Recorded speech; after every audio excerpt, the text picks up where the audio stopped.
It's the Real News Network. I'm Sharmini Pires coming to you from Baltimore.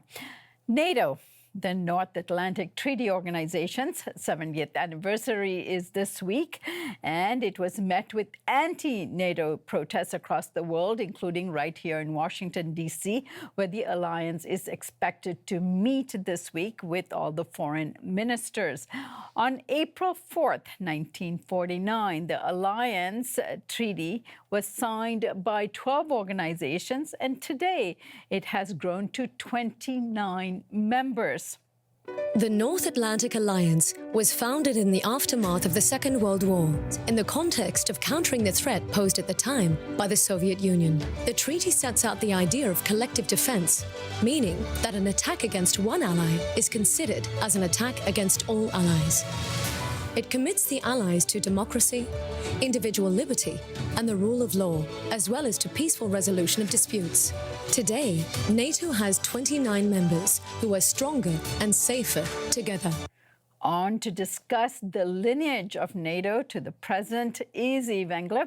Yves is the author of many books, and among them is Left, Right, Marching to the Beat of Imperial Canada. Yves, good to have you back. Thanks for having me.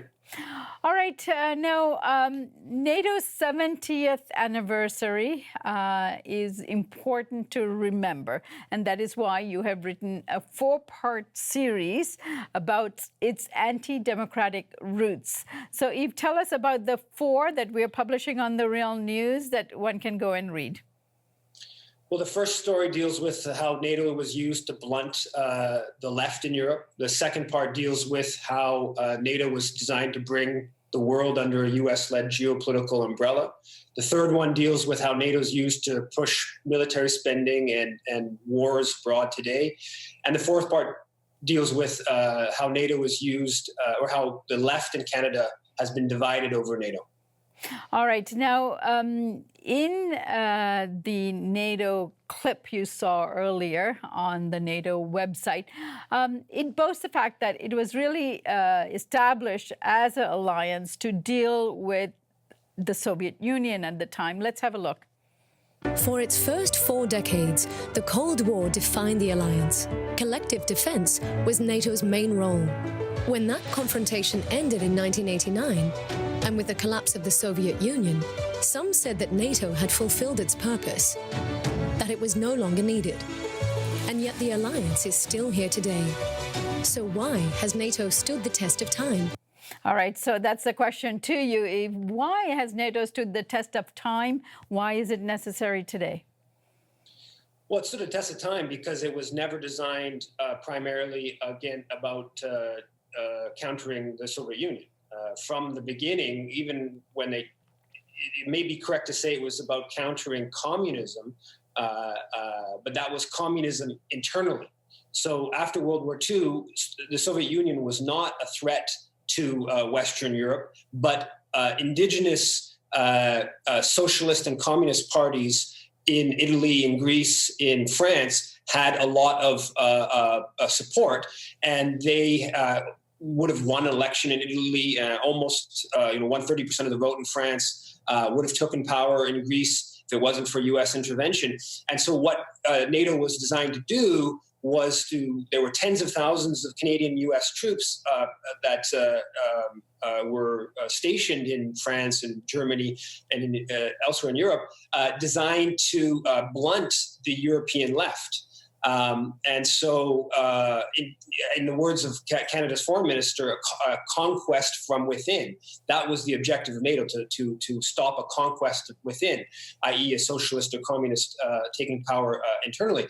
Now, the real reason for the secondary reason for the creation of NATO and why it continues to exist today is because NATO was designed to reinforce European colonial power in Africa and Asia and bring it under a U.S.-led geopolitical umbrella, and basically to have this alliance that brings the leading capitalist countries together to dominate the world under Washington's lead. And that's something that Washington has continued to want to do around the world. The end of the Soviet Union didn't end Washington's desire to dominate the world. And so NATO, as a tool for that domination, has really continued on until today, and in fact become more belligerent since the end of the Cold War. Today, we face a much broader range of threats than in the past. To the east, Russia has become more assertive with the illegal annexation of Crimea and destabilization of eastern Ukraine, as well as its military buildup close to NATO's borders. During the Arab Spring, NATO led an air campaign over Libya to protect civilians being targeted by the Gaddafi dictatorship. NATO and its partners have helped to prevent piracy off the Horn of Africa and are cooperating to fight terrorism in the Mediterranean Sea. NATO has also supported international efforts to stem illegal migration and human trafficking in the Aegean Sea. One cannot ignore the irony in all of that. It talks about Libya and Gaddafi's attack on civilians, but then they boast that it is fighting terrorism in the Aegean Sea, where, in fact, what I have witnessed in the Aegean Sea is the NATO ships coasting the Aegean Sea looking for immigrants that might come over to Europe and not necessarily protecting any civilians, which they are in those boats, desperate people trying to come over from Syria and Northern Africa, escaping all kinds of atrocities, often created by NATO countries. Well, in the case of the 2011 bombing of Libya, and not just a bombing, there were Canadian special forces on the ground, there were other British and other countries' special forces on the ground. The effect of the NATO mission was to increase instability, was to increase Libya as a hub of migration and illegal human trafficking. It was also to destabilize not just Libya, but also much of the Sahel region of Africa.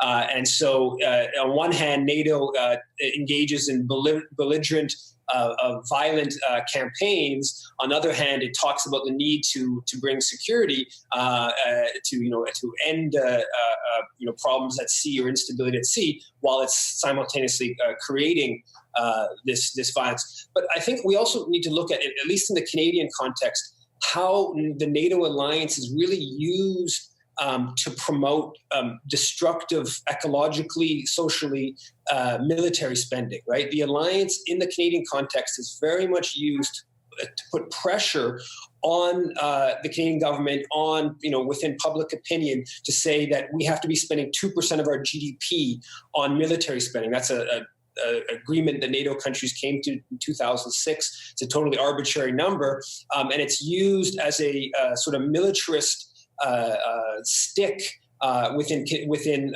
public discussion in this country, and I presume in many of the European countries as well, to put pressure on political leaders to increase military spending, which is the last thing we need is more military spending. We need more spending on things to mitigate climate change, on education, on daycare, whatnot.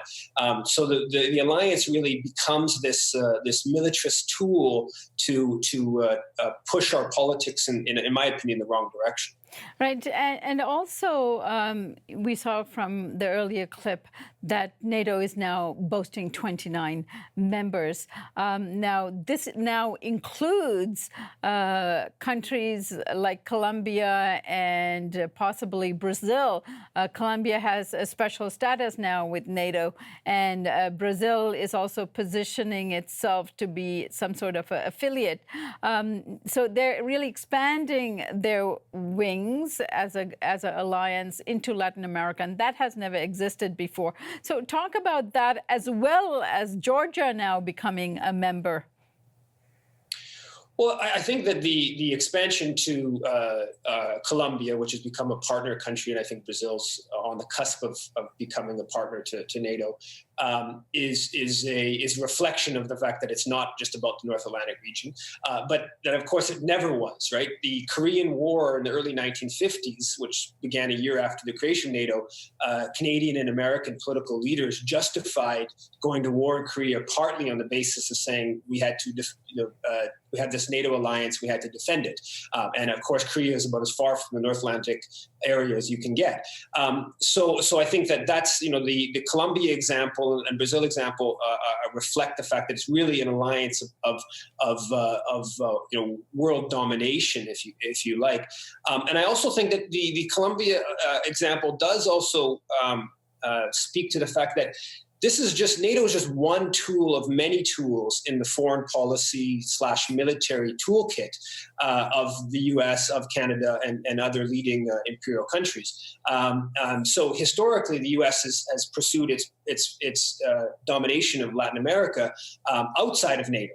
In fact, they would prefer that NATO was not really involved in Latin America. So Britain or France isn't really involved. This is our backyard, in the words of official U.S. foreign policy. And NATO has been more focused on Africa and Asia, which were places that were colonized in more recent time, at least, by European powers. And so what NATO was about propping up that European power in those countries in the 1950s and 60s and 70s.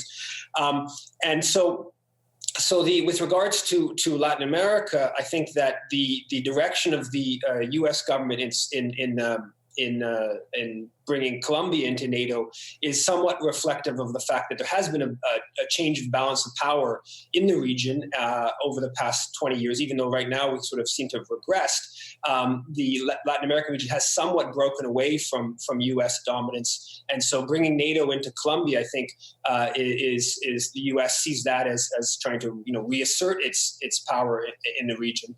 And with regards to Georgia and Eastern Europe, I mean, the agreement with the Soviet Union with regards to the reunification of Germany was that NATO wouldn't go an inch to the east. But instead, what's happened, of course, is NATO has expanded onto all these countries on Russia's border, which, of course, Russia considers a serious threat, and that is, I think, just contributes to this conflict between the U.S. and Russia, which really it just has nobody's benefiting from this except for arms companies, and the belligerence of NATO in moving towards the east, moving to Russia's border on, like I said, Canadian troops in Latvia.